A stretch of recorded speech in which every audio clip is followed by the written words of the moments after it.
Ikinalulungkot ko, mister. Ginawa na namin ang lahat ng aming makakaya, pero huli na po ang lahat. Nay, tama na yan. Tapos ng investigasyon at napatunayan ng walang kasalanan si Dr. Lenny sa mga nangyari. Lenny, alam ko magagalit ka sa gagawin namin pero ito lang ang natatanging paraan na alam naming dalawa ni Herson para makatulong sa'yo. Teka, anong gagawin nyo? Anong ibig sabihin nito? Pasensya ka na, doktora, pero hindi ko na kaya pang marinig ang mga paghihirap ninyo. Sandali! Anong gagawin nyo? Rendon? Herson! Taon 2004. Samar. Masayang naglalakad ang dalagang doktora na si Lenny sa pasilyo ng pampublikong ospital na kanyang pinapasukan. Kagagaling niya lamang sa operating room kung saan tagumpay ang ginawa niyang operasyon. Nang makasalubong niya ang nurse na si Rendon. Magandang umaga, doktora. Ang ganda ng ngiti natin ngayon, Sus, ang formal naman ng kaibigan ko. Masaya lang ako kasi isa na namang pasyente ang naisalba ang buhay. Kung ganon, dapat nating i-celebrate yan. Oo ba? Patulugin mo lang muna ako, Rendon. Tapos pag out mo mamaya, puntahan mo na lang ako sa bahay. Masusunod po, doktora. Binigyang daan pa siya ng binata habang nakayuko. Ang OA mo, ha? Sinabayan pa ni Rendon si Lena para ihatid sa labas nang bigla na lamang yung huminto. Bakit, doktora? Sinundan na lamang nito ang doktora na pumasok sa isang silid na mayroong mga pasyente. Excuse me, bawal po ang mga albularyo dito, Tay. Pasensya na pero hindi po pwede yung ginagawa ninyo. Nagulat pa ang isang matandang lalaki na kasalukuyang nagpapahid ng langis sa isang batang nakaratay sa higaan. Mahahalatang manggagamot ang nasabing matanda dahil sa suot nito at sa mga dahong nasa tabi ng higaan ng bata. Pasensya na po, pero ito po ang kahilingan ng mga magulang ng bata. Ginagawa ko lamang ang tungkulin ko. Lumipat ang tingin ni doktora sa magkatabing babae at lalaki na nakaupo sa kabilang gilid ng higaan. Mawalang galang na po, Mister, Mrs. Nasa ospital po tayo para magpagamot. May mga medisina nang naibigay sa bata. Sapat na po yon para gumaling ang anak ninyo. Bawal po magdala dito ng mga albularyo. Nagkakaintindihan po ba tayo? Napayukong humingi ng paumanhin ang mag-asawa sa kanya at nakiusap na lamang sa albularyo na itigil na ang kanyang ginagawa. Ngumiti pa si Lenny sa kanila bago lumabas ng silid na yon. Umiral na naman yung pagkaano mo. Hinayaan mo na lang sana. Ano ka ba? Ospital to. Bawal naman talaga yun dito.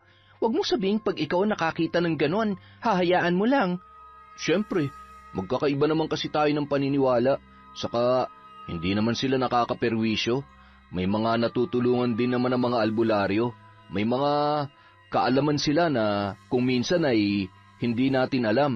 Tumigil ka nga, Rendon. Hindi ako nag-aral ng ilang taon para ibaba ang paniniwala ko sa mga ganyang bagay. Doktora ako, at alam ko kung ano mas makabubuti para sa mga pasyente. Sorry na, huwag na tayo magtalo. Tingnan mo, nagiging tigre ka na naman. Hindi naman ako nakikipagtalo Sinasabi ko lang kung anong totoo. Napakamot na lamang ang binata sa kanyang ulo dahil nagpatiuna na ng lakad ang dalaga. Alam niyang naiinis yun sa kanya. Kaagad niya naman yung hinabol at nilambing-lambing. Ganoon sila palagi kapag sila ay nagkakatampuhan. Kung sino ang may kasalanan ay siyang gagawa ng paraan para magkaayos kaagad. Sa ilang taon na nilang magkaibigan, parang tunay na kapatid na ang turingan ng dalawa sa isa't isa, na kung minsan ay nabibigyang mali siya ng iba. Samantala, sa isang baryo kung saan naninirahan ang maglolang sina Maria at Junior, masaya silang sinalubong ang truck na naghatid ng kanilang package galing sa Saudi kung saan nagtatrabaho ang ama ni Junior na si June. pagkababa ng nasabing package na isang malaking karton ay sabik na niyakap yon ng batang lalaki. Ano kayang laman nito, Lola? Ay, hindi ko rin alam. Baka mga laruan at damit mo, Apo. Excited na akong buksan to, kaso kailangan pa nating hintayin ang pagdating ni Tatay. Hayaan mo na. 3 araw lang naman ang bubunuin ng iyong paghihintay. At sa wakas ay makakasama mo na rin ang iyong ama. Makalipas ang 3 araw, walang paglagyan ang saya ni Junior nang sa wakas ay dumating na si June. Buong linggo silang namasyal para sulitin ang mga araw na magkasama silang dalawa bago bumalik ulit ng Saudi ang kanyang ama. Anak, hinahinay lang sa pagtakbo. Baka madapak at masugatan. Ang sarap makipaghabulan sa alaga nating aso, Tay. Ganito po laging ginagawa namin. Mamaya ka na makipaglaro. Ang mabuti pa, sabayan mo na akong kumain itong mga tsokolate, anak. Mabilis namang tumalima si Junior at kaagad na tumabi sa kanyang ama. Tay, kailan po ang balik ninyo? Matagal pa. 1 buwan pa kasi ang bakasyon ko. Aba, ang galing naman. Matagal ko pa pala kayong makakasama. Kinagabihan, inaapoy ng lagnat si Junior, nanginginig at kung ano-ano ng mga salitang lumalabas sa kanyang bibig dahil siya ay nagkukumbulsyon na. Mama, Mama. John, unang beses na nagkaganito ang anak mo. Ang mabuti pa'y dalhin na natin siya sa albularyo. Hindi, Nay. Sa ospital natin siya dadalhin. Paniguradong maaaksyonan kaagad ng mga doktor ang kalagayan ng anak ko. Pero malayo ang ospital dito. Baka kung ano nang mangyari sa bata kung doon pa natin siya itatakbo. Naputol ang pag-uusap ng mag-ina nang biglang sumuka si Junior at malakas na napadaing. Apo, anong nararamdaman mo, ha? Ang sakit po ng tiyan ko, Lola. Dito sa may kanang bahagi po, sa ibaba. Nay, ihanda mo na mga gamit ng bata. Maghahanap lang ako ng masasakyan natin papuntang bayan. Habang sakay ng tricycle, panay ang daing at pagsuka ni Junior. Sana sa albularyo na lamang natin dinala itong apo ko. Hindi sana'y napainom na siya ng mga epektibong halamang gamot. Nay, mas makabubuti para sa bata ang matingnan ng mga doktor. Mas maalam ang mga yun kung tungkol sa medisina ang pag-uusapan. Kung sa albularyo natin dadalhin si Junior, baka kung ano-ano lang ang ipainom sa kanya na hindi naman angkop sa kanyang karamdaman. Ay, ewan ko sa iyo, Jun. Lumaki ka namang sa albularyo tayo laging lumalapit kapag may dinaramdam ka. Moderno ng panahon ngayon, Nay. Marami ng gamotang naimbento gamit ang agham at napatunayang epektibo ang mga yun. Ano na lang ang saysay ng ilang taong pag-aaral ng mga eksperto kung hindi nila mabigyan ng tamang gamot ang kanilang mga pasyente. Hindi na lamang umimik pa ang matanda kahit na gusto pa niyang makipagtalo sa kanyang anak. Itinuon na lamang niya ang kanyang pansin sa apong namimilipit sa sakit ng tiyan. Kaagad namang inasikaso ng mga doktor si Junior pagdating nila sa ospital. Sinuri, kinunan ng laboratory tests at imaging test at nilapatan ng pain reliever. Nasa loob ng CR si June nang dumating si Rendon para ipaalam sa kanila na kailangang sumailalim sa isang operasyon si Junior na kung tawagin ay appendectomy dahil base sa mga ginawang test, may malubhang diferensya ang appendix ng bata at kailangan na yung tanggalin. Operasyon? Aba, hindi ako papayag. Bakit naman pahihirapan pa ang apo ko? Ginang, kapag hindi niyo po pinaoperahan ng bata, baka magdulot pa yun ng kapahamakan niya. Darating po si Dr. Lenny para ipaliwanag sa inyo kung bakit gagawin ang operasyon. Uuwi na kami. Hindi ko pa operahan si Junior. Sakto namang dumating si June at narinig ang huling sinabi ni Aling Maria. Ooperahan ng anak ko? Napatingin si Rendon sa likuran ni June at napangiti nang makita si Dr. Lenny. Narito na po si Doktora. Siya na po ang magpapaliwanag ng husto kung bakit isasalang sa operasyon ng bata. Nagpakilala naman ng doktora at sinabi kung ano ang papel niya sa ospital na yon.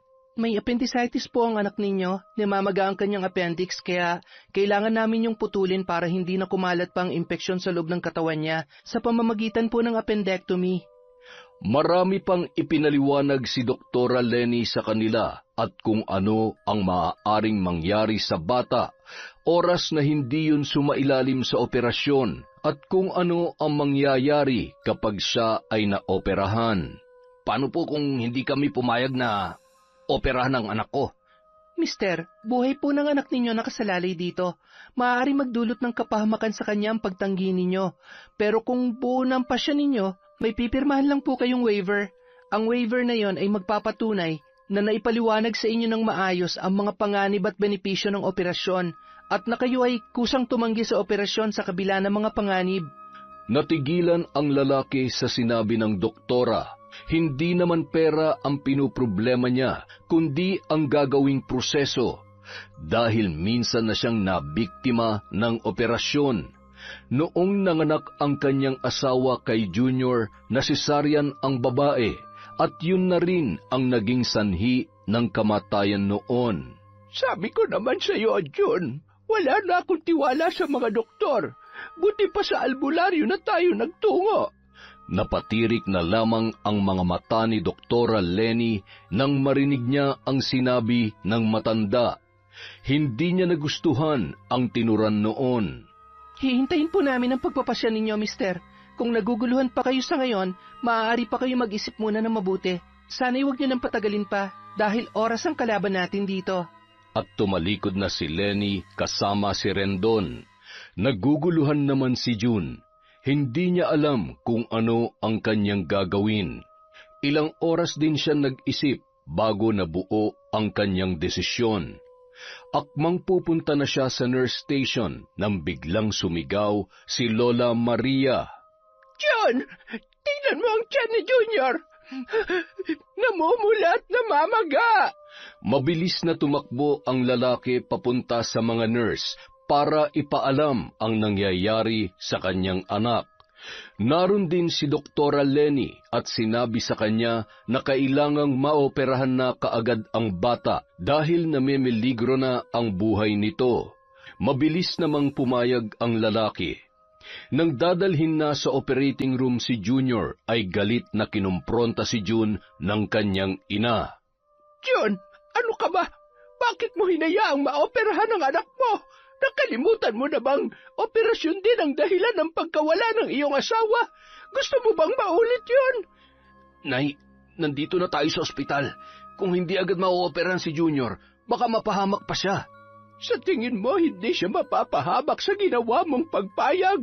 Akala ko mapipirmahan lang natin ang waiver para makauwi na tayo.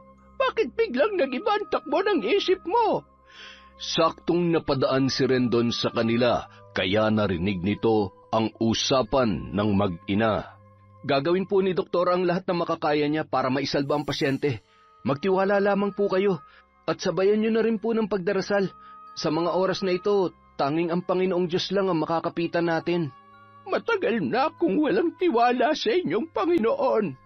At isa pa, iho, hindi ko naman hinihingi ang opinyon mo. Tila napahiya ang binata dahil sa sinabi ng matanda, kaya nagkibit-balikat na lamang yon at tuluyan ng umalis. Sana lamang ay hindi mo pagsisihan ang pagpapa-opera kay Junior. Ginagawa ko lang po kung anong ikabubuti ng anak ko, Nay. Muli ako magtitiwala sa mga doktor na nagsasagawa ng operasyon. Alam kong mabuti ang kahantungan ng lahat. Bahala ka na nga dyan. Pag may nangyaring masama sa apo ko, malalagot ka sa akin. Uuwi na muna ako para kumuha ng mga gamit. Sa operating room, pinagpapawisan si Doktora Lenny habang isinasagawa ang operasyon.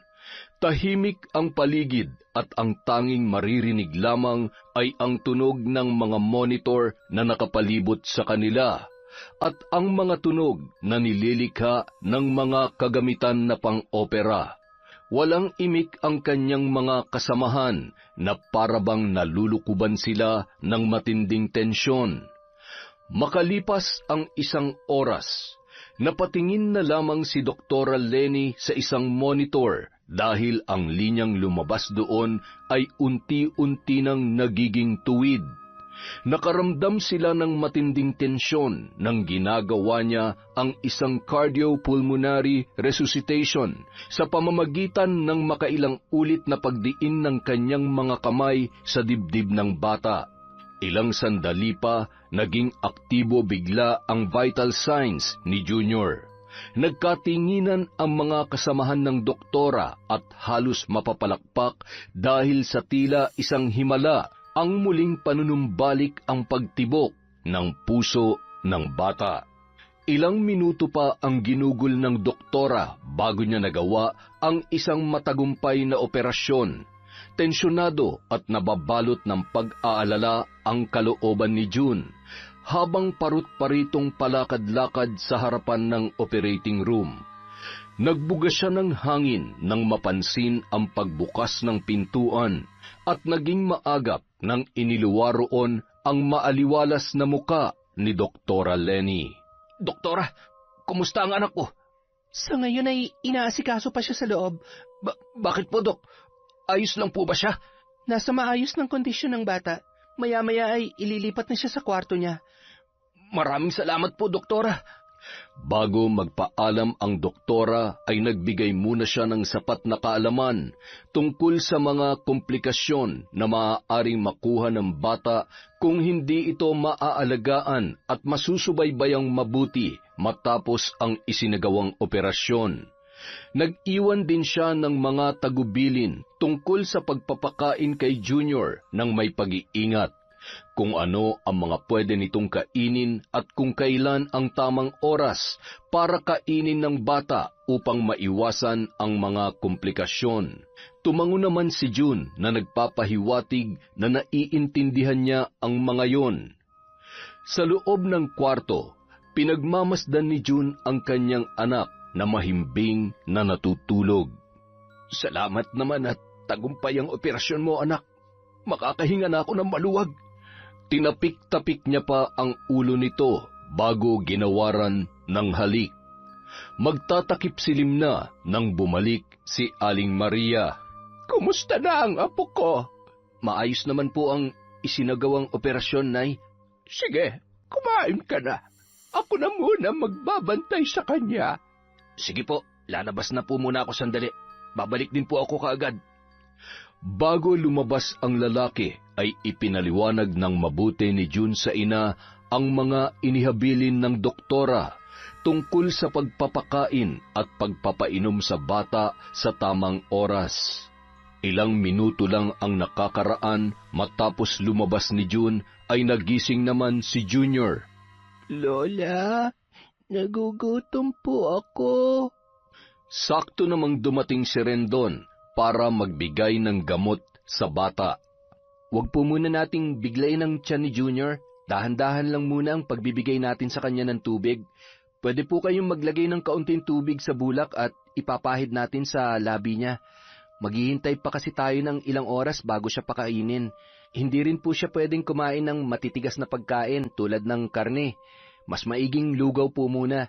Pero saka na po pag naobserbahan na siyang maigi at kapag nautot na po siya. Di, mas lalong magugutom ang apo ko niyan. Mas lalong mauuhaw at mas lalong matatakam. Kailangan po nating sundin ang mga payo ng doktor para makaiwas po tayo sa maaaring masamang maidulot nito sa katawan ng bata. Para po yan sa ikabubuti ng apo ninyo.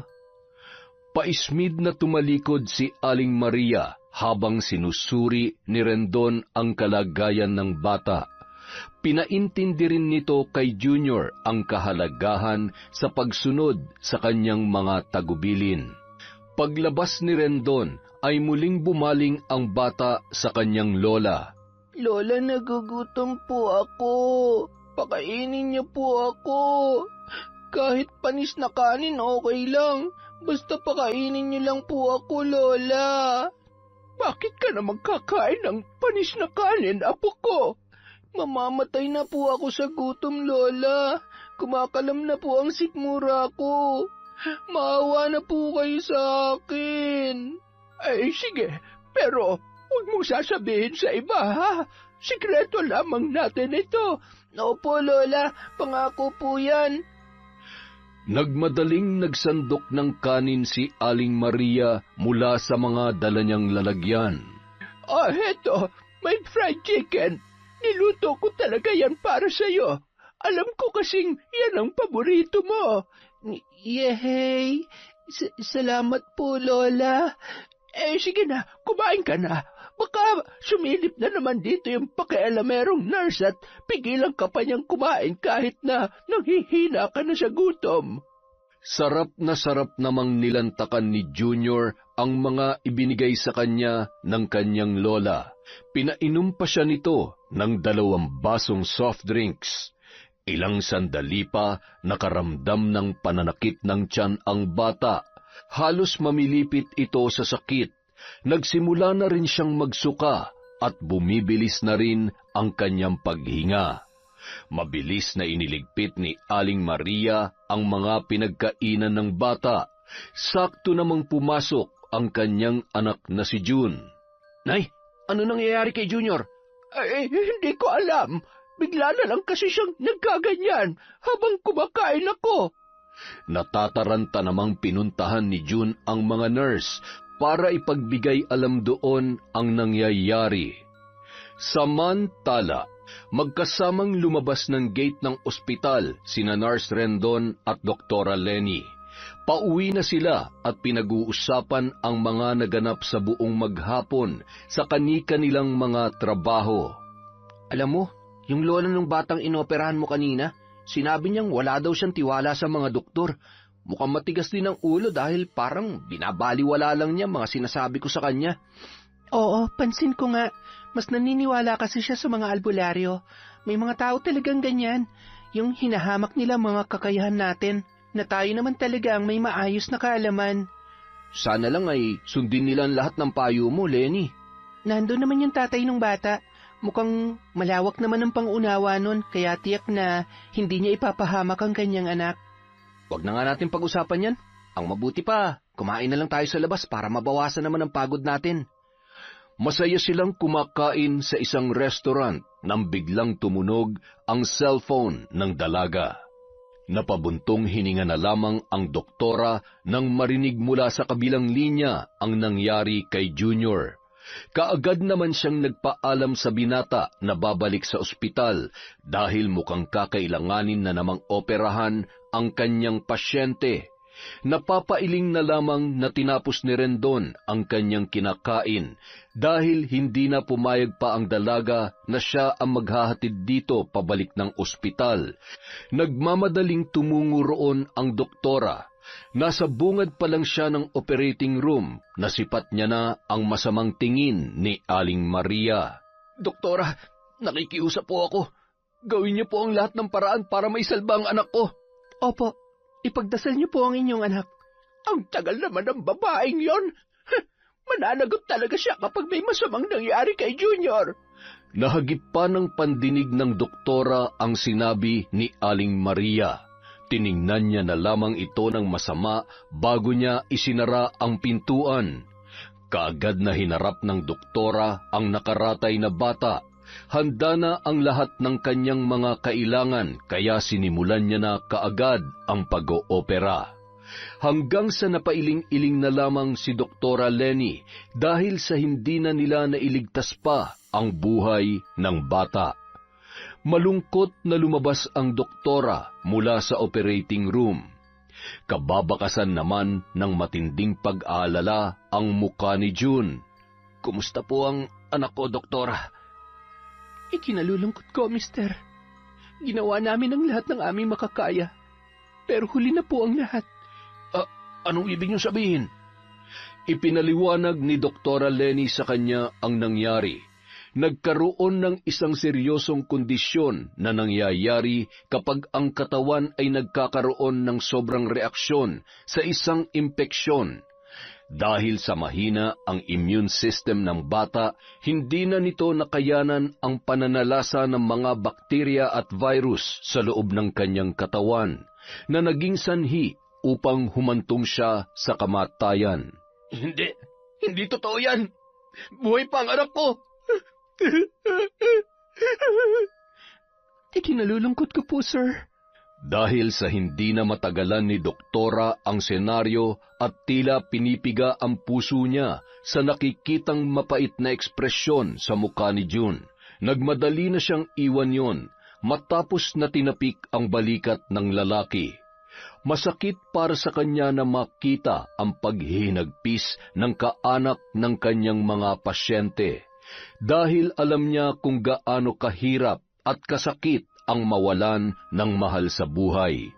Bilang surgeon, masakit na hindi niya nailigtas ang buhay ng kanyang pasyente. Kahit pa yun na ang kanyang trabaho, ay hindi pa rin siya sanay na may namamatay sa kanyang mga kamay. Kasalukuyang nakikipag-usap si Doktora sa kanyang mga kasamahang doktor nang bigla siyang sinugod ni Aling Maria.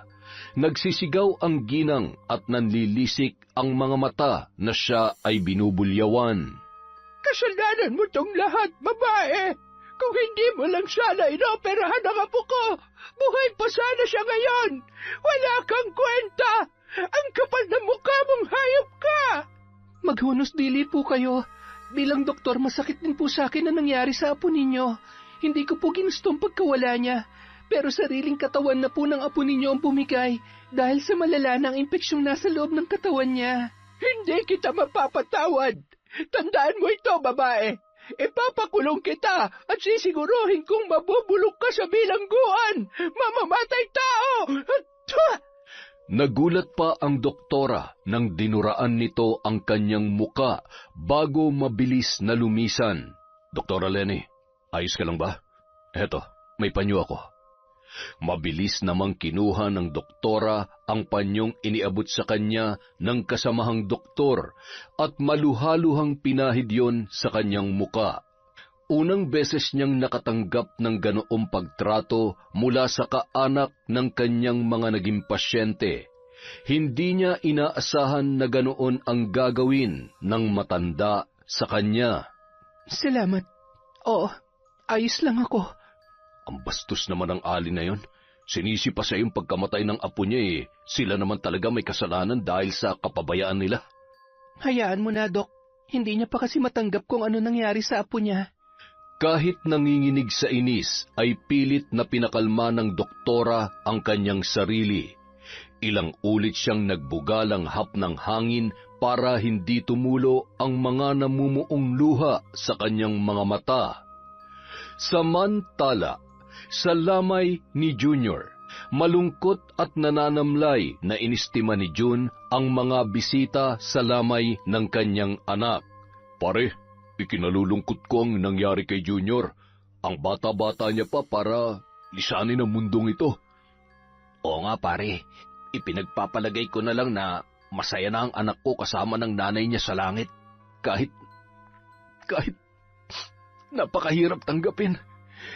Ay, hindi naman sana mamamatay ang apo ko kung pagkatapos ng operasyon niya ay nandun lang sa ospital ang doktora na nag-opera sa kanya.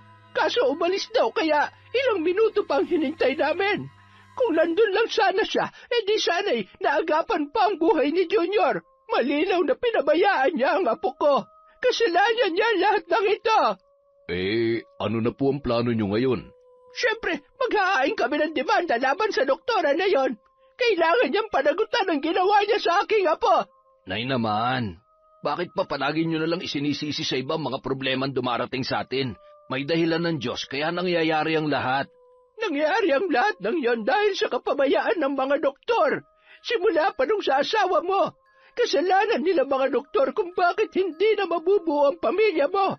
Kung nakinig ka lang sana sa akin na sa albularyo tayo magpagamot, tiyak na masaya sana tayo ngayon kasama ang apo ko. Makalipas ang 1 linggo, matapos ihatid si Junior sa huling hantungan, sinimulan agad ang investigasyon kay Doktora Lenny. Taas noong inaakusahan siya ni Aling Maria dahil umano sa kanyang kapabayaan, kaya nasawi ang apo nito. Hindi naman natatakot ang doktora. Bukas siya sa imbestigasyon at mahinahong ipinakita sa mga nag-iimbestiga ang mga medical records ng bata, kasabay ng kanyang mga pagpapaliwanag.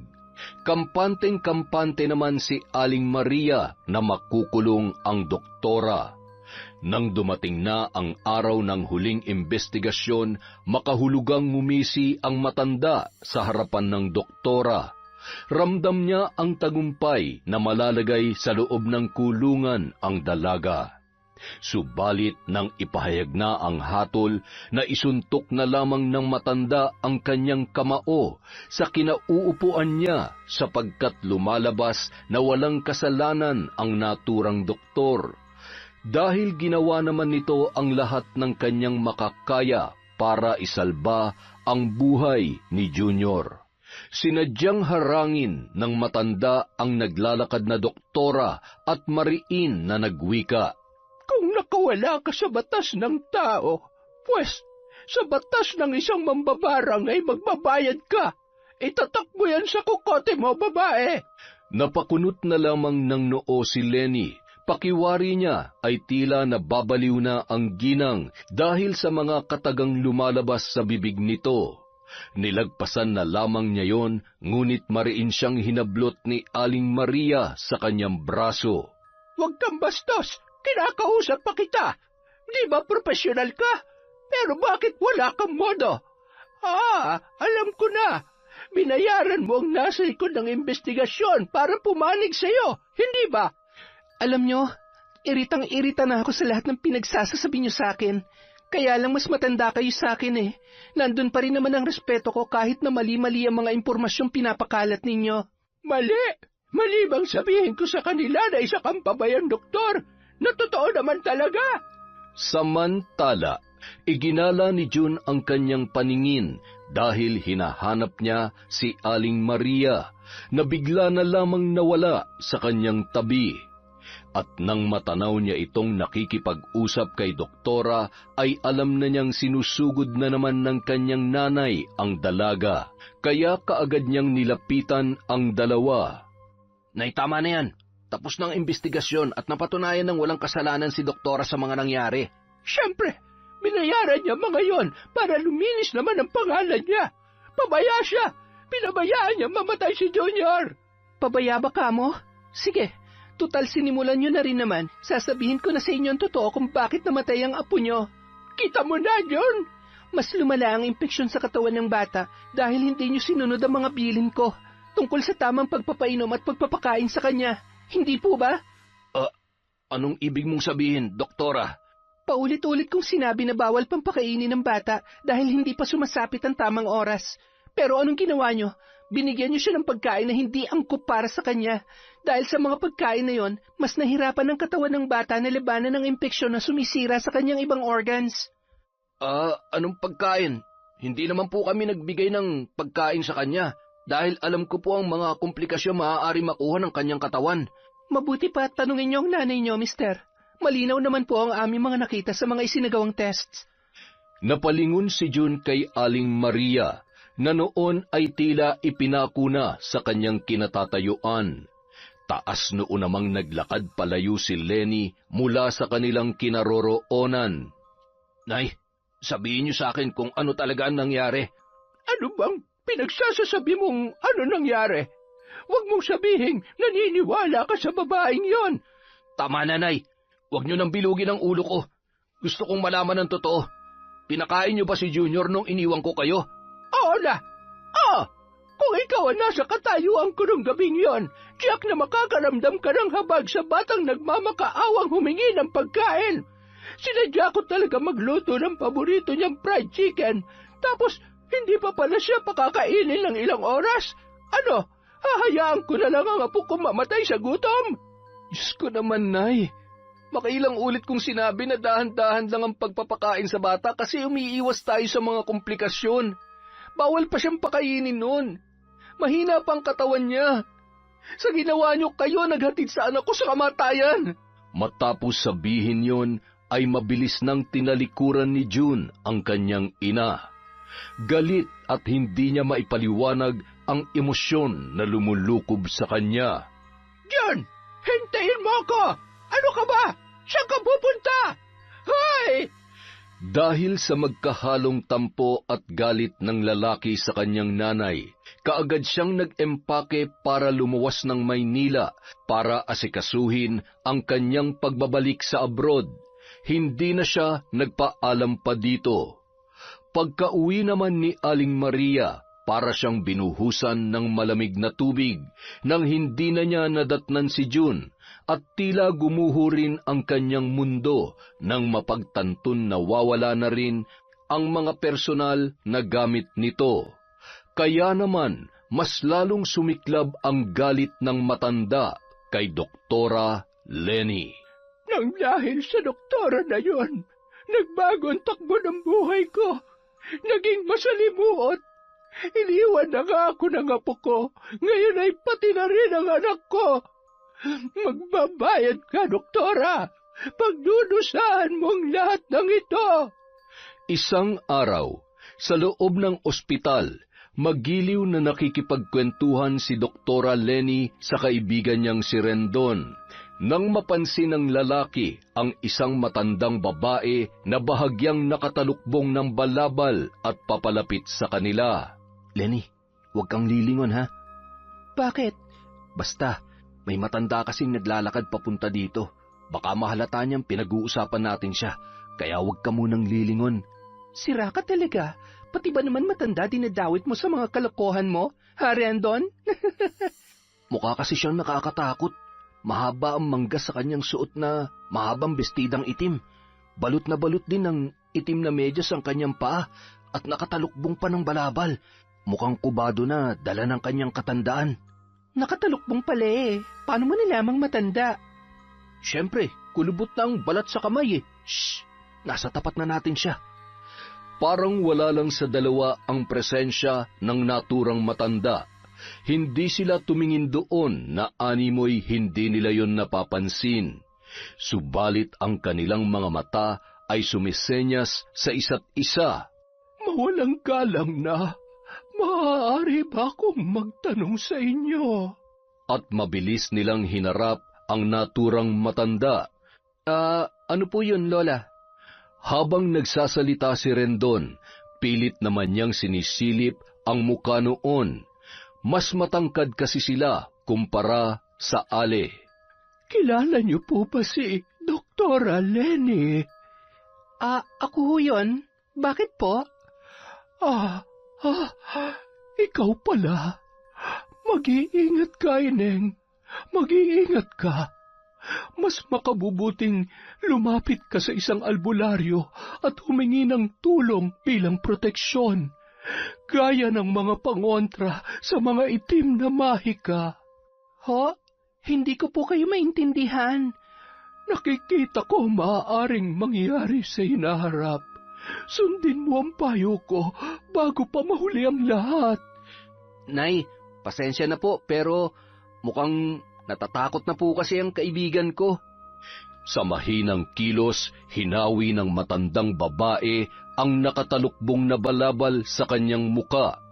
At ganoon na lamang ang pagkasindak ng dalawa nang tumambad sa kanila ang kanyang anyo. Bukod kasi sa nangungulubot nitong balat ay kapansin-pansin din ang mga bulutong sa muka nito.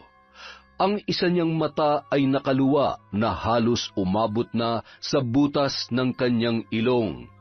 Mabilis namang hinawakan ng matanda ang braso ng doktora. Tumambad sa kanila ang mahahaba nitong mga kuko na animoy hindi man lamang nakatikim ng linis dahil sa anyo at dumi nito. Bahagyang napadiin ang pagkakahawak ng matanda, kaya naman natusok ng mga kuko nito ang makinis na balat ng doktora. Isang itim na mahika ang nagbabadyang pumasok sa buhay mo. Sisirain ka nito at ipapahamak. Mag-iingat ka, Ineng. Bahagyang inilayo ni Doktora ang kanyang braso dahil sa takot, ngunit nasugatan yon ng mga kuko ng matanda.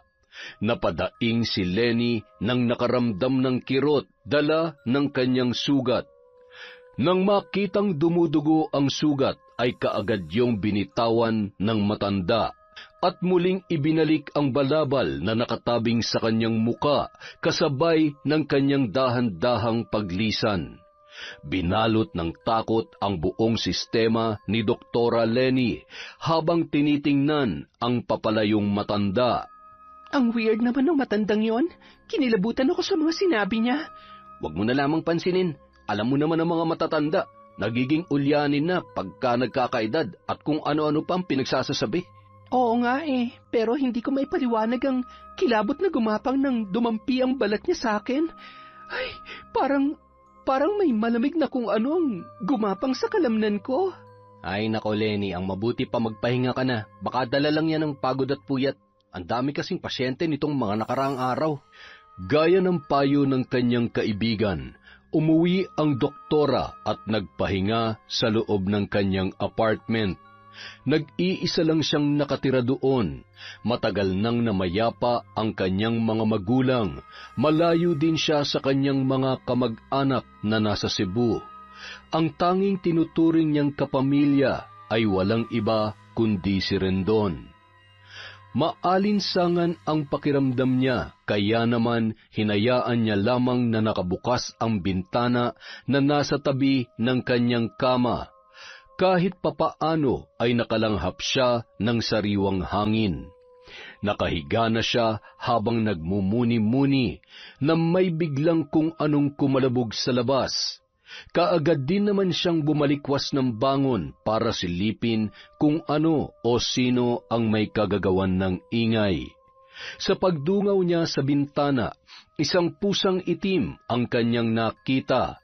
Akmang babalik na sana siya sa pagkakahiga nang tumingala ang pusa sa kanya at nagtama ang kanilang mga paningin.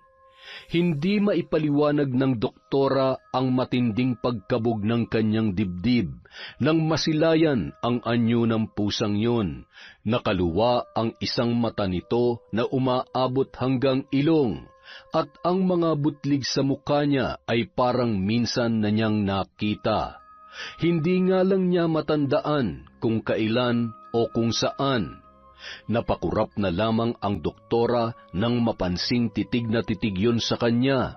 Pagkatapos ay tila nagpakawala ng isang nakakakilabot na ngiti. Bago yun, bigla ang naglaho. Mabilis namang iginala ng doktora ang kanyang paningin, ngunit hindi na niya nakita pa kung saan yun nagpunta. Sa muling paghiga ni Lenny, biglang may pumasok na hangin sa kanyang bintana. Napatingin siya roon at nakita ang tila itim na usok na dala ng hangin. Akmang tatayo na sana siya, ngunit biglang nanigas ang kanyang katawan na animoy ipinako sa kama. Hindi niya maigalaw ang kanyang mga kamay at paa.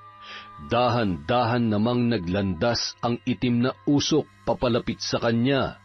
Tumindi ang kilabot na kanyang nararamdaman nang makitang pumasok ang itim na usok sa kanyang suot na shorts at naramdaman niya na may mainit na pumasok sa kanyang panloob hanggang sa nakaramdam siya ng pananakit ng puson. Sumidhi ng sumidhi yun at nahihirapan na siya ng husto. Gusto niyang sumigaw, ngunit wala siyang boses na mailabas. Pakiramdam niya ay umiikot ang kirot sa kaibuturan ng kanyang pagkababae, hanggang sa naging malabo na ang kanyang paningin at unti-unti na yung nagdilim. Kinabukasan, umaga na nang magising ang doktora. Masakit ang kanyang ulo, ang buo niyang katawan, partikular na ang kanyang pagkababae. Aray, ano ba tong nararamdaman ko? Biglang tumunog ang kanyang cellphone at rumihistro doon ang pangalan ni Rendon. Hello, Rendon? Oh, bakit parang matamlay ka? Ano nangyari sa'yo? Wala naman. Bakit napatawag ka? Chinecheck lang kita. Hindi ka kasi sumasagot sa tawag ko kahapon pa. Nakatulog kasi ako eh. Pasensya na ha. Nakatulog? Tulog ka sa loob ng 17 oras? Ganun na ba katagal bago mo ako na-contact? Opo, mahal na Reyna. Tiningnan ng doktora ang kanyang relo na nakalagay sa ibabaw ng mesang nasa gilid ng kanyang kama. 6:00 na pala ng umaga. Huling naaalala niya ay 1:00 ng hapon siya nagsimulang humiga. Kung ganoon, tama nga ang kanyang kaibigan. Nagtataka man ay iwinaglit na lamang niya sa isipan ang nangyari. Hello? Lenny, nandiyan ka pa ba?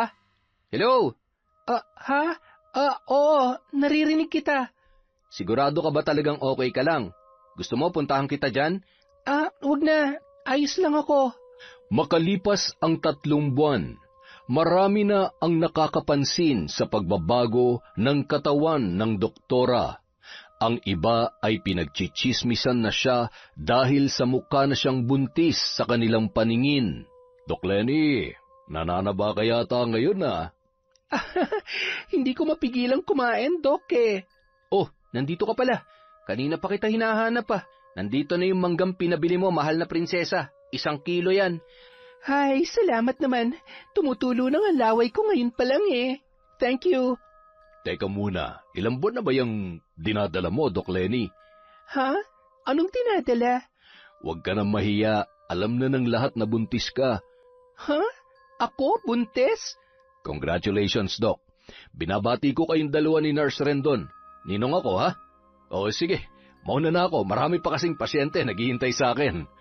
Nanlaki na lamang ang mga mata ng dalawa na sumunod ang tingin sa papalayong doktor. At pagkatapos ay sabay na humagalpak ng tawa. Yan, ang takaw mo kasi. Napagkakamalan ka tuloy na buntis. At ang malupit doon, ako pa ang tatay. Loko-loko? Subalit napatigil sa pagtawa si Lenny nang bigla siyang naduwal. Sapu-sapu ang bibig. Mabilis siyang nagtungo sa loob ng CR at doon ay inilabas ang kanyang mga kinain. Lenny, magtapat ka nga sa akin. Hindi ka nga ba buntis? Ano? Huwag mong sabihin pati ikaw ay naniniwala sa mga chismis. Paano naman ako mabubuntis? Wala nga akong boyfriend. Sa nakikita ko kasi sa'yo ngayon, iba eh. Kahit nung nakaraan pa, para ka kasing naglilihi. Hay nako, walang hiya. Hindi nga ako buntis. Ano ka ba? Bakit? Buntis lang bang kumakain ng mangga? Nang mga sumunod na buwan, hindi na nga napigilan ang paglaki ng tiyan ng doktora. Hindi na rin siya pumapasok sa ospital at nag-aalala na si Rendon dahil sa hindi naman niya sinasagot ang tawag nito. Kaya naisipan nito na siya ay bisitahin. Laking gulat ng binata nang makita ang buong anyo ng doktora. Malaki ang tiyan at halos namumulagat na ang mga mata dahil sa kapayatan. Akala ko ba magkaibigan tayo? Ba't di mo ipinakikilala sa akin ang ama ng ipinagbubuntis mo? Hindi nga ako buntis. Ano ka ba? Nagpa-ultrasound na ako noong nakaraan at ewan ko ba kung bakit wala naman silang nakita. Ibig mong sabihin, hindi ka buntis at wala ring tumor na tumubo dyan sa tiyan mo? Ay, oo. At alam mo ba, parang mababaliw na ako sa kakaisip kung ano ba tong sakit ko. Sa totoo lang, unti-unti na akong nanghihina. Nahihiya na ako magpakita sa kahit na sino dahil sa kalagayan kong to. Kita mo naman ang loob nitong apartment ko. Makalat dahil sa hindi ko na nalilinisan. Hirap na rin akong kumilos. Bakit hindi mo sinabi sa akin? Di sana nasamahan kita sa albularyo. Ano? Albularyo? Sira ka ba? Ano naman ang mapapala ko kung pupunta ako sa albularyo? Huwag kang ampaliw. Alam mo, Lenny, kahit na sa ospital ako nagtatrabaho, naniniwala pa rin ako sa kakayahan ng albularyo. Basta ako hindi ako naniniwala, okay? Magpapatest ulit ako, baka mali lang yung resulta ng ultrasound. Lenny, ano ka ba? Naalala mo yung sinabi ng matandang nakakatakot? Di ba sabi niya, nakikita niya ang hinaharap? nakikita niyang babalutin ka ng itim na mahika at pahihirapan ka? Baka ito na yun. Bakit ka ba naniniwala doon? Matandang ulyanin na yon. Sabi mo nga, di ba? Basta, para sa akin, albularyo ang solusyon dyan sa problema mo. Pero kahit na magpatingin pa tayo doon, kung hindi ka naman naniniwala, baliwala rin. Doktor ako, mas lamang ang kaalaman ko sa mga albularyo na yan. Aray! Ang sakit! Dinala ni Rendon si Lenny sa ospital at sa bawat araw ay pahina ng pahina ang dalaga. Binibigyan naman siya ng mga gamot, ngunit pakiramdam niya ay mas lalo siyang nanghihina dahil alam niyang hindi naman talaga natukoy ng mga ito ang tunay niyang karamdaman. Rendon, parang mas lalo akong nanghihina dito. Pakiramdam ko, hindi na ako makahinga. Hindi ko alam kung anong sakit tong dumapo sa akin. Ang mabuti pa siguro, umuwi na muna ako sa bahay. Pero sinong titingin-tingin sa iyo dun? Wala ka namang kasama. Sobrang payat na ng doktora na halos hindi na siya makilala maging ng mga dati niyang kasamahan. Nawalan na siya ng ganang kumain at makisalamuha sa iba. Ang dating masigla at masayahin na dalaga ay wala ng kabuhay-buhay na lumalaban sa hindi maipaliwanag niyang karamdaman. Samantala, galit na nakapamewang si Aling Maria sa harap ng isang matandang babae. Nasa loob sila ng isang maliit na kubo na naroroon sa gitna ng kagubatan. Doon nakatira ang matandang mambabarang na binayaran niya ng malaking halaga para bigyan ng karamdaman ang doktora. Ano na? Taluyan mo na ang babaeng yan, Tandang Cardona! Patayin mo na! Tumahimik ka nga, Maria. Huwag mo akong pinangungunahan. Abat, baka nakakalimutan mong mahal ang ibinayad ko sa iyo para lang barangin ang babaeng yon. Ginawa ko na ang pambabarang sa kanya. Kaya nga patayin mo na. Hindi ko yun basta gagawin na lang. Naaawa ako sa kanya. Awa? Sa tanda mong yan? Sa dami na ng mga binarang mo, naaawa ka pa pala? Ang lahat ng pinasakitan ko ay makasalanan. Bakit? Hindi ba makasalanan yung babae na yon? Pinatay niya ang apo ko. Pinatay niya. Kung wala lang akong naging utang na loob sa iyo, hindi ko ito gagawin. Nararamdaman kong mabuting tao ang dalagang doktora. Dapat lang natanawin mong utang na loob ang ginawa ko sa iyo noon. Aba, hindi madaling kumuha ng isang mahusay na albularyo na labanan ang kapwa niya albularyo para maprotektahan ang isang mambabarang na katulad mo. Ay siya, sige na, bumalik ka na lamang sa susunod. Siguraduhin mo na sa susunod na pagbalik ko dito, burado na ang doktorang yon sa mundo. Gaya ng kagustuhan ni Doktora Lenny, iniuwi siya ni Rendon sa kanyang apartment. Dahil nagtatrabaho sa ospital ang binata, minabuti nitong pabantayan siya sa pamangkin nitong batang lalaki. Ang batang si Herson ang umaalalay kay Lenny. Nagluluto ng pagkain at naglilinis sa apartment nito. Herson, pakiabot naman ang cellphone ko. Maglalaro lamang ako ng snake. Hindi na po ba masakit ang ulo niyo, doktora? Masakit pa naman, kaso nabobore ako eh.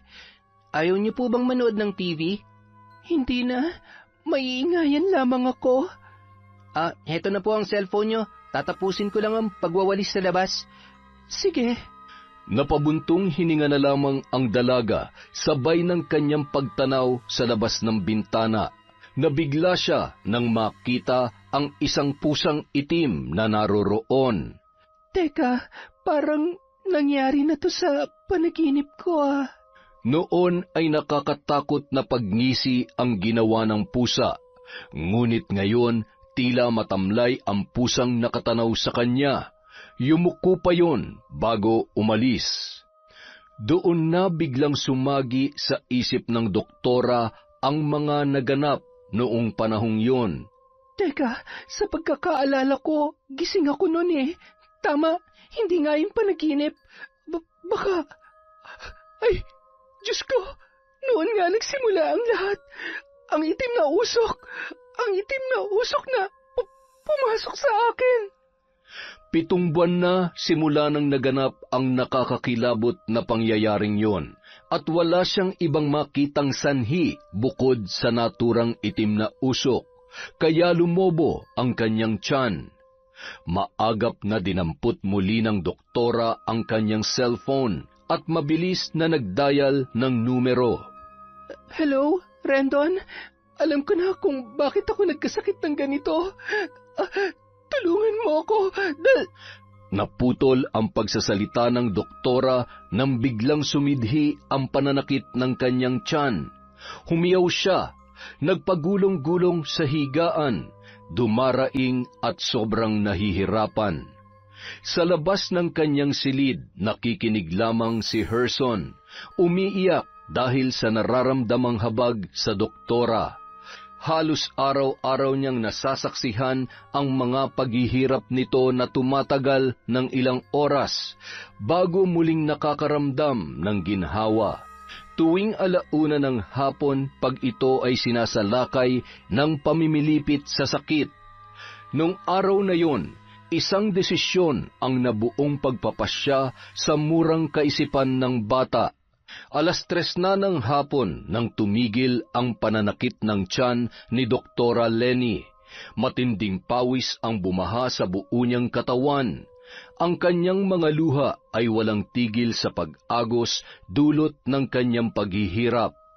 Hawak-hawak ang malaki niyang tiyan, umayos siya ng upo, sumandal sa pader at paulit-ulit na bumuga ng hangin. Kahit ilang pain reliever pa ang kanyang inumin, ay hindi pa rin yon nakakabawas sa kanyang sakit. Nang ipinikit niya ang kanyang mata, ay nakita niya ang anyo ng isang matandang babae. Ang nakakatakot na anyo nito at ang mga mata nito na lumuluwa. Biglang napasinghap ang dalaga at nagmulat ng mga mata.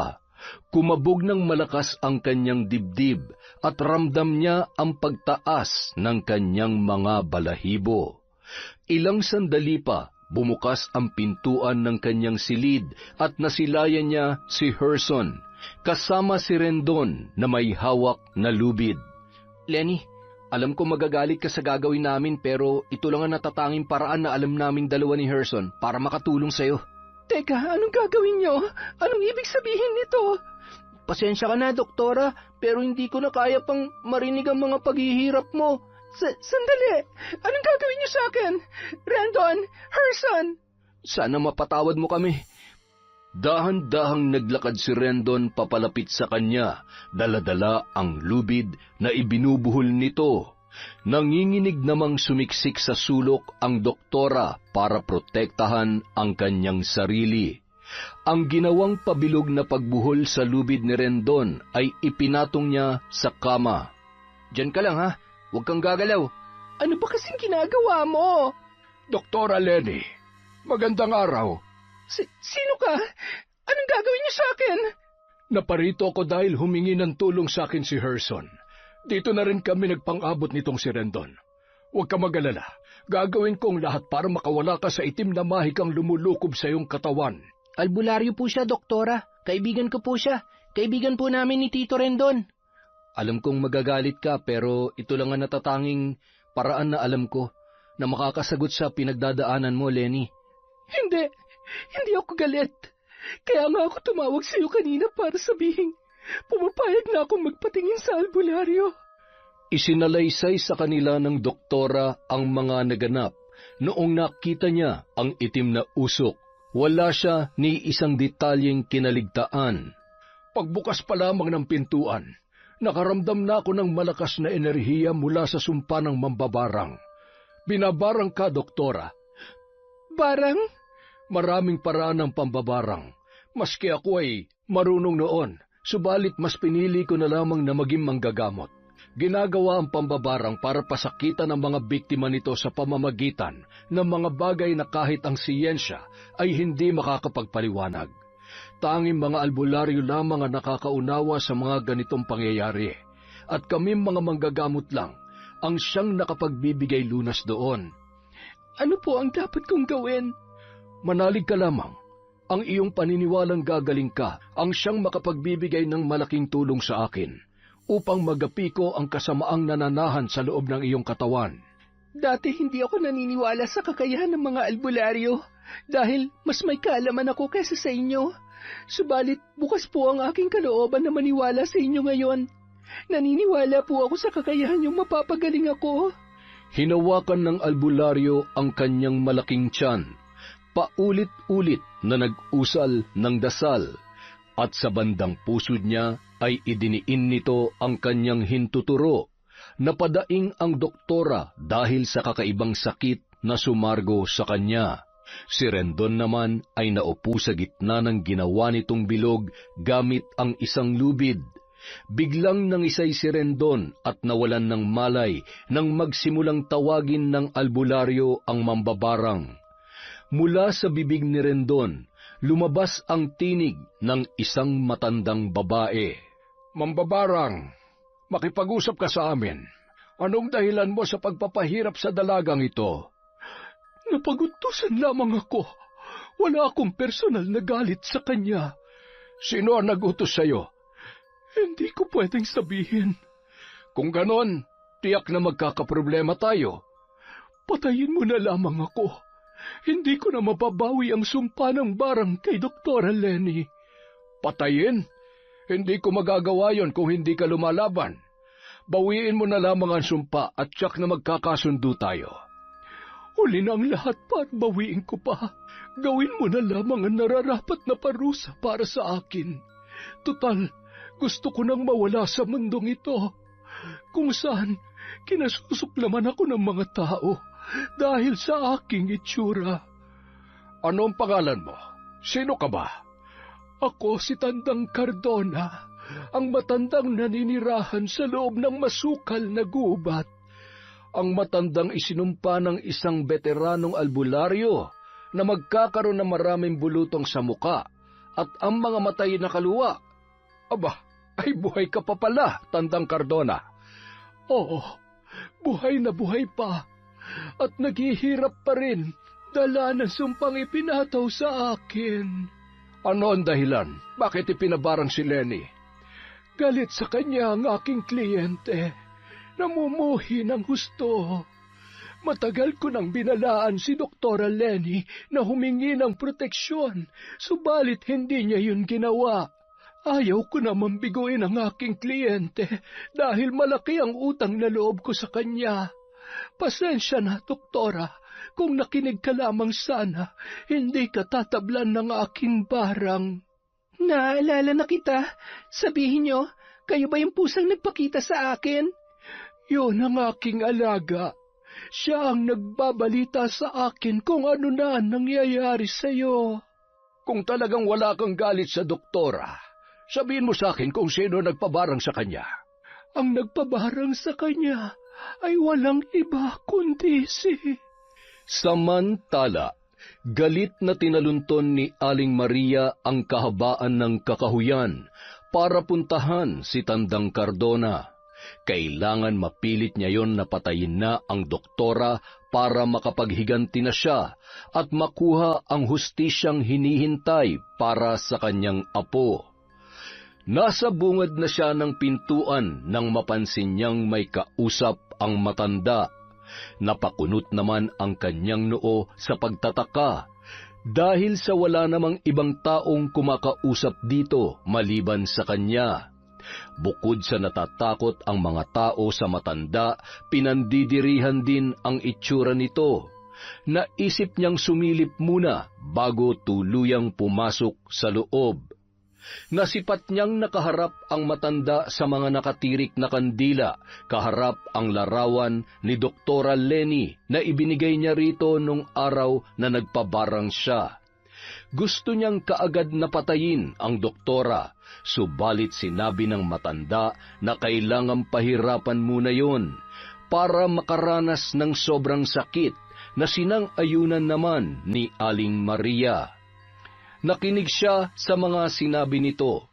Nang mapagtanto na nakikipag-usap pala ito sa isang albularyo sa pamamagitan ng espiritual na pagtawag, narinig niya ang mga sinabi ng matanda na nagpatindi ng kanyang sumisiklab na galit at kaagad niyang nilapitan yon at malakas na sinipa mula sa likuran. Isa kang taksil! Kaya pala hindi mo pa pinapatay ang babaeng yon dahil nagsisisi kang nabarang mo siya at wala ka talagang balak na patayin siya. Pwes, ako na ang makakalaban mong bruha ka. Heto na babagay sa'yo. Malakas na inihampas ni Aling Maria ang isang silya sa katawan ng matanda, ngunit nakailag yun. Alam mo, ikaw naman talaga ang bala sa buhay ko eh.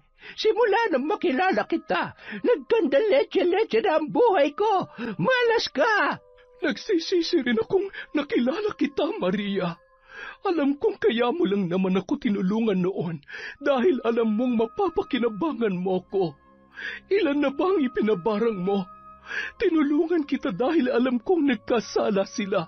Tinutulungan din kita ngayon kahit na alam kong walang kasalanan ng doktora dahil may isa akong salita.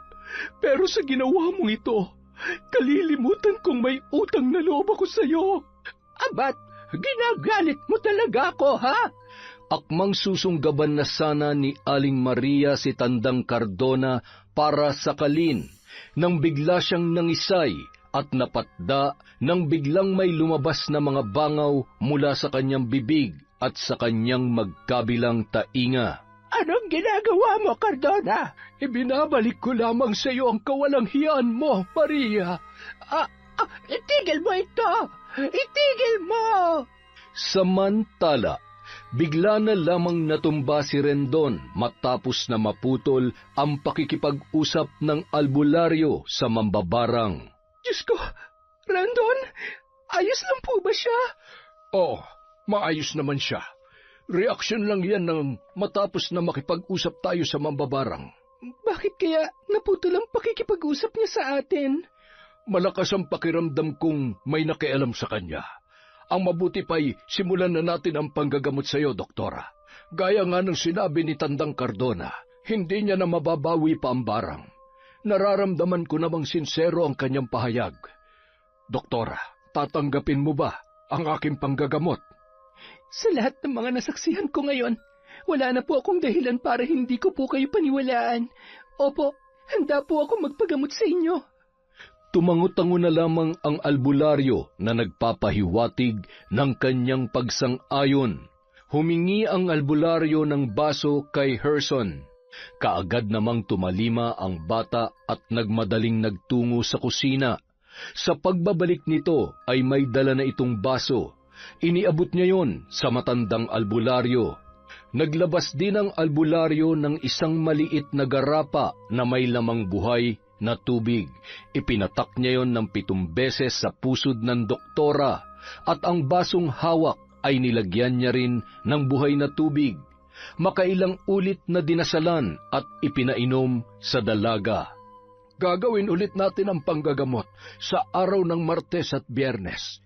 Hindi ka agad mawawala ang sakit na yan, Doktora.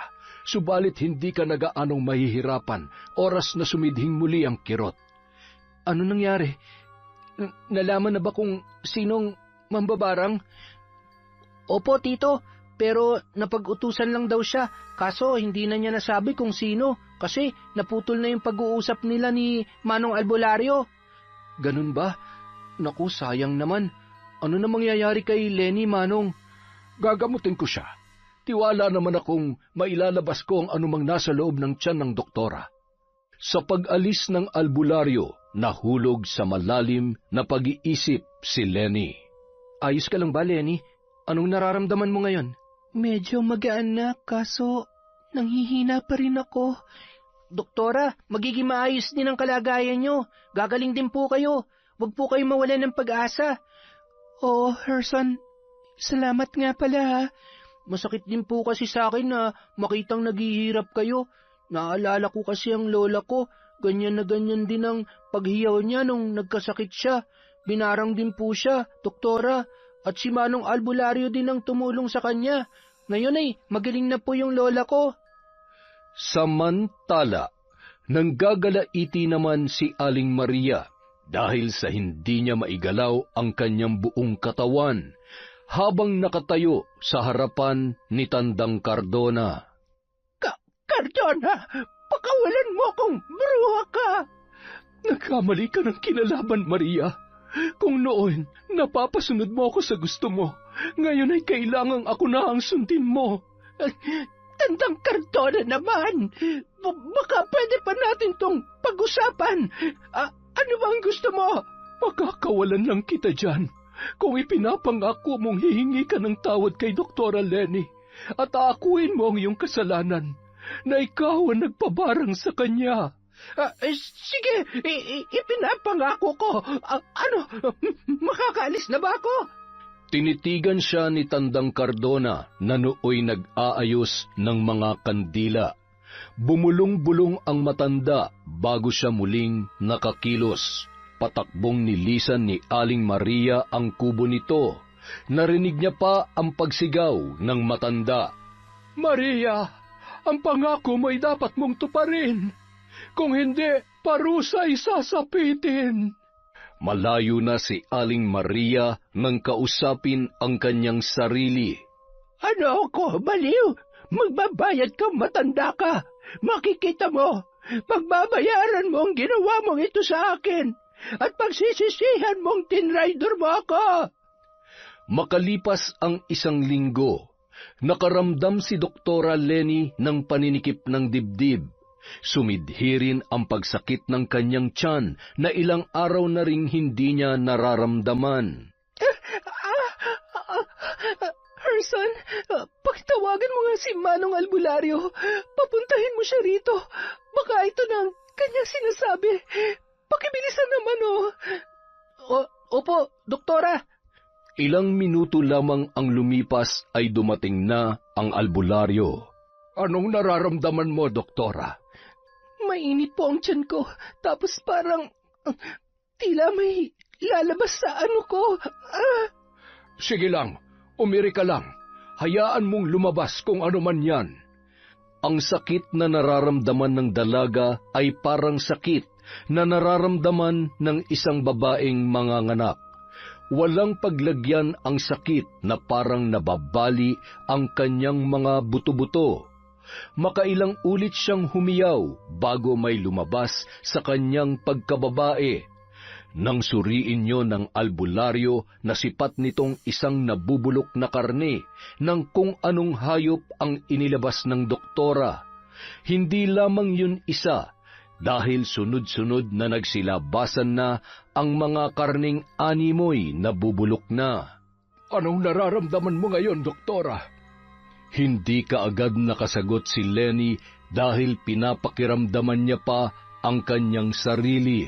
Sa tingin mo ba'y nailabas mo na ang lahat? Wala na bang sumasakit dyan sa loob mo? Maginhawa na po ang pakiramdam ko. At tingnan niyo po, hindi na lumulobo ang aking tiyan. Herson, ikuha mo nga ako ng malaking plastic. Ilalagay ko lang tong mga basura dito. Kaagad namang tumalima ang bata na nasa labas ng silid ni Doktora at naghihintay lang kung ano ang ipapagawa sa kanya. Ano pong gagawin niyo sa mga yan? Kailangan mailibing ang mga ito sa tamang lugar. Ako na ang bahala dito, Doktora. Maraming salamat po sa tulong ninyo. Utang ko po sa inyo ang aking buhay, Manong. Huwag ka muna magpasalamat. Hindi pa natin alam kung tuluyan na bang nawala ang barang sa loob ng iyong katawan. Ipagpapatuloy pa natin ang gamutan. 2 beses sa loob ng 1 linggo. Simula nung araw na yon, unti-unti nang nakakabawi ang katawan ni Doktora Lenny. Naging magana na siyang kumain at palagi na rin siyang nakakapag-ehersisyo. Samantala, sa gitna ng kalaliman ng gabi, paiktad na tinungo ni Aling Maria ang kubo ni Tandang Cardona. May bitbit siyang 1 galong gasolina. Ngayong gabi ay isasagawa niya na ang kanyang matagal nang binabalak.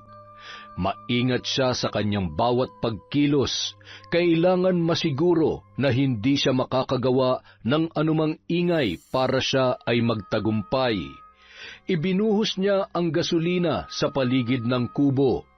Pagkatapos ay sinilip niya ang natutulog ng matanda.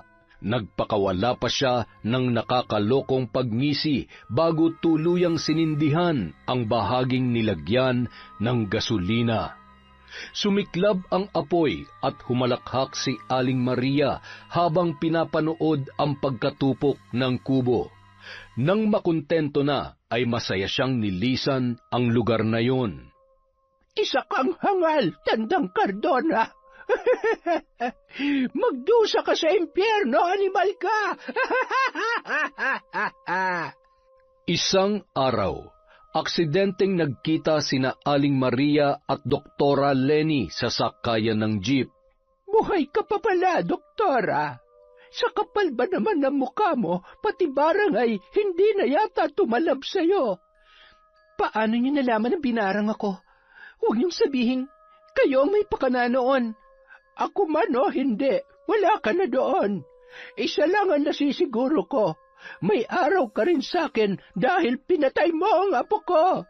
Bakit po ba sobrang hirap sa inyo natanggapin ang totoo? Na kayo naman talagang dahilan ng pagkamatay ng bata dahil sa kapabayaan ninyo. Tumahimik ka!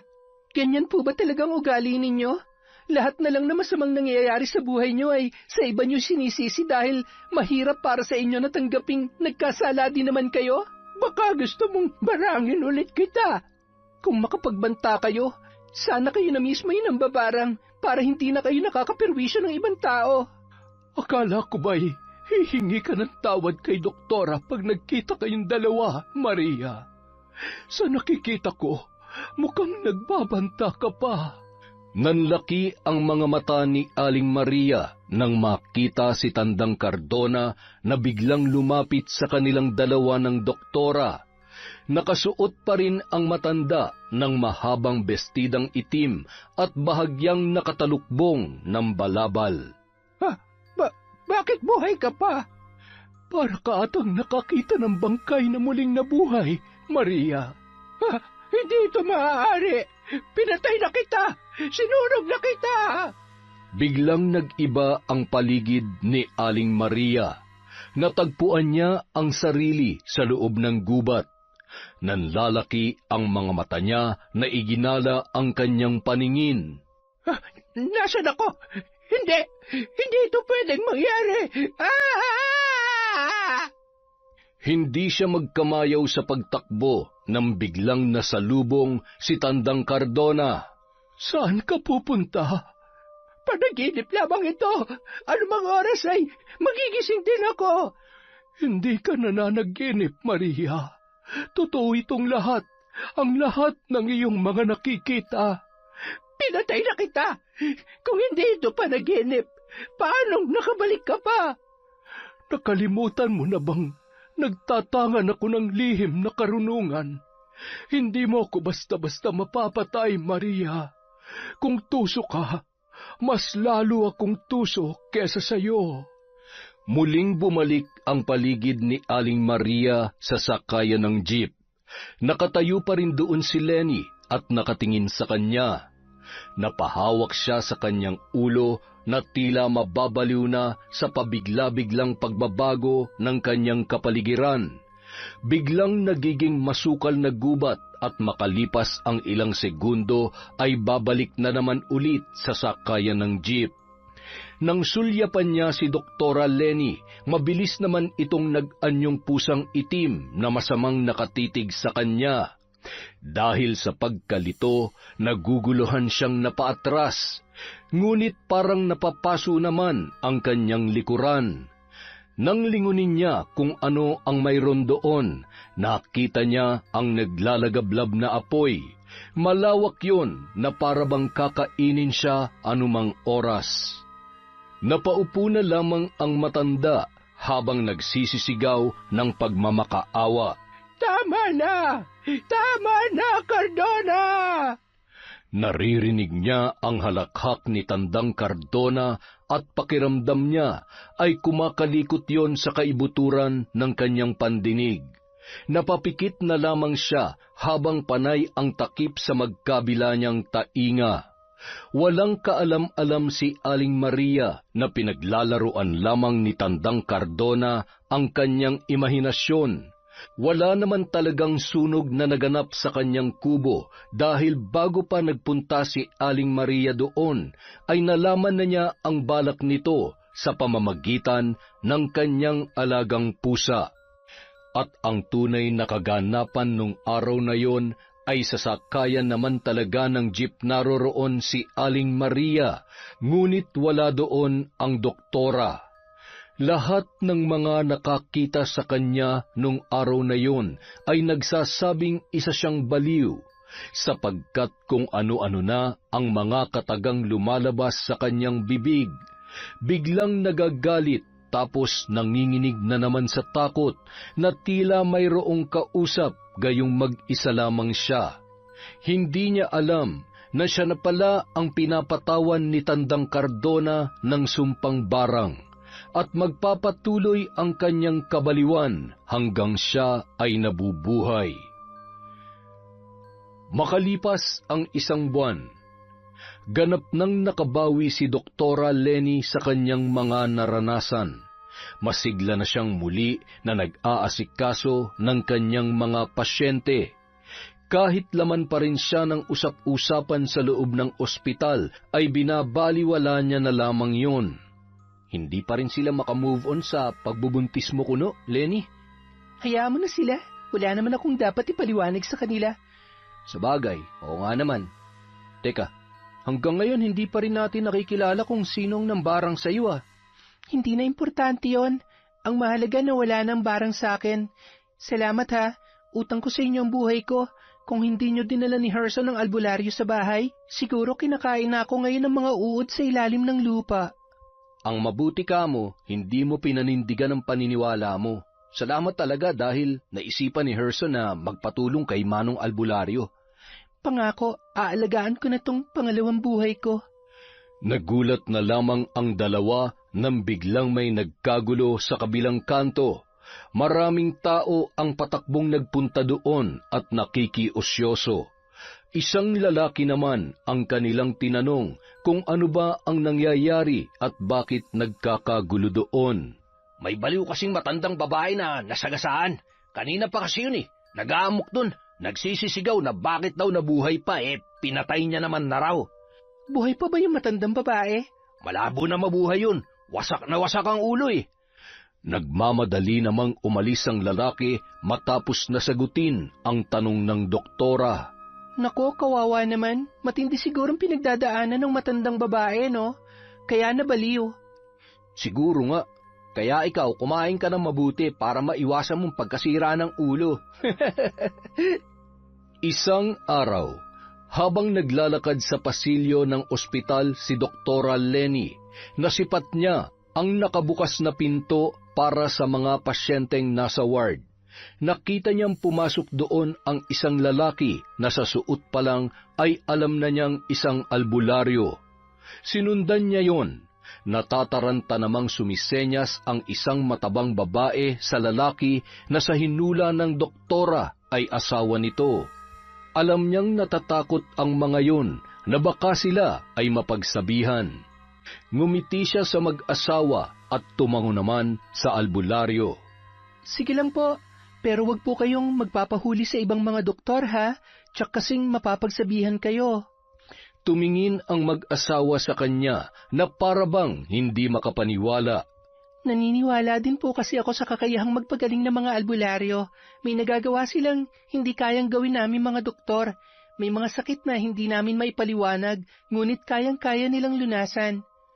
Bago siya lumabas, hinagod niya muna ang ulo ng batang pasyente sa kanginitian. Magpagaling ka ha? Bago siya nakalabas sa silid na yon, ngumiti naman ang isang batang babae sa kanya. Narinig niya pa ang ibang mga watcher na nagsasabing mabait siyang doktor. Uy, mahal na Rina! Narinig kong pagpuri sa'yo ng mga pasyente Hindi ko kasi sinita yung pinapasok nilang albularyo. Ba, parang hindi ka doktora niyan Bawal yun dito, ano ka ba? Bawal nga, kaso hindi naman natin ipapaalam sa iba Secret lang yon. Uy, ang bait! Iba talaga nagagawa ng sariling karanasan, no? Alam mo kung anong natutunan ko? Ang magbigay ng respeto sa mga albularyo. Kahit magkakaiba kami ng paniniwala at pamamaraan sa panggagamot, iisa lang ang aming layunin.